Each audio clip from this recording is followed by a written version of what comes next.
ప్రేమ కంటే బలమైనదేమిటో నీకు తెలుసా? అలవాటు. ఆ అలవాటు నాకొద్దు బామ్మ. ఎవరి మీదన్నా ఎమోషనల్ గా డిపెండ్ అవడం ఒక వీక్నెస్. ఆ వీక్నెస్ నాకొద్దు. నేనింతే అర్జున్.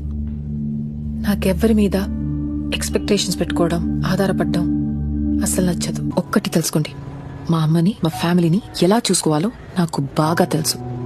రేపు నేను ఎవరిని చేసుకున్నా వాడొచ్చి నాకు హెల్ప్ చేయాల్సిన అవసరం లేదు. ఎవడో వచ్చి కాపాడతాడని నేను వెయిట్ చేయట్లేదు. నేను చూసుకుంటాను. మేమేమన్నా వాషింగ్ మెషిన్సా ఫీచర్స్ చూసి కొనడానికి? అది కాకుండా కట్నం కూడా మేమే ఇవ్వాలి. ప్రతి ఒక్కడికి కట్రీనా కైఫ్ కావాలి, బట్ ఎవడు రణ్బీర్లా ఉండడు. ప్రేమ కంటే బలమైనదేమిటో నీకు తెలుసా? అలవాటు. ఆ అలవాటు నాకొద్దు బామ్మ. ఎవరి మీదన్నా ఎమోషనల్ గా డిపెండ్ అవడం ఒక వీక్నెస్. ఆ వీక్నెస్ నాకొద్దు.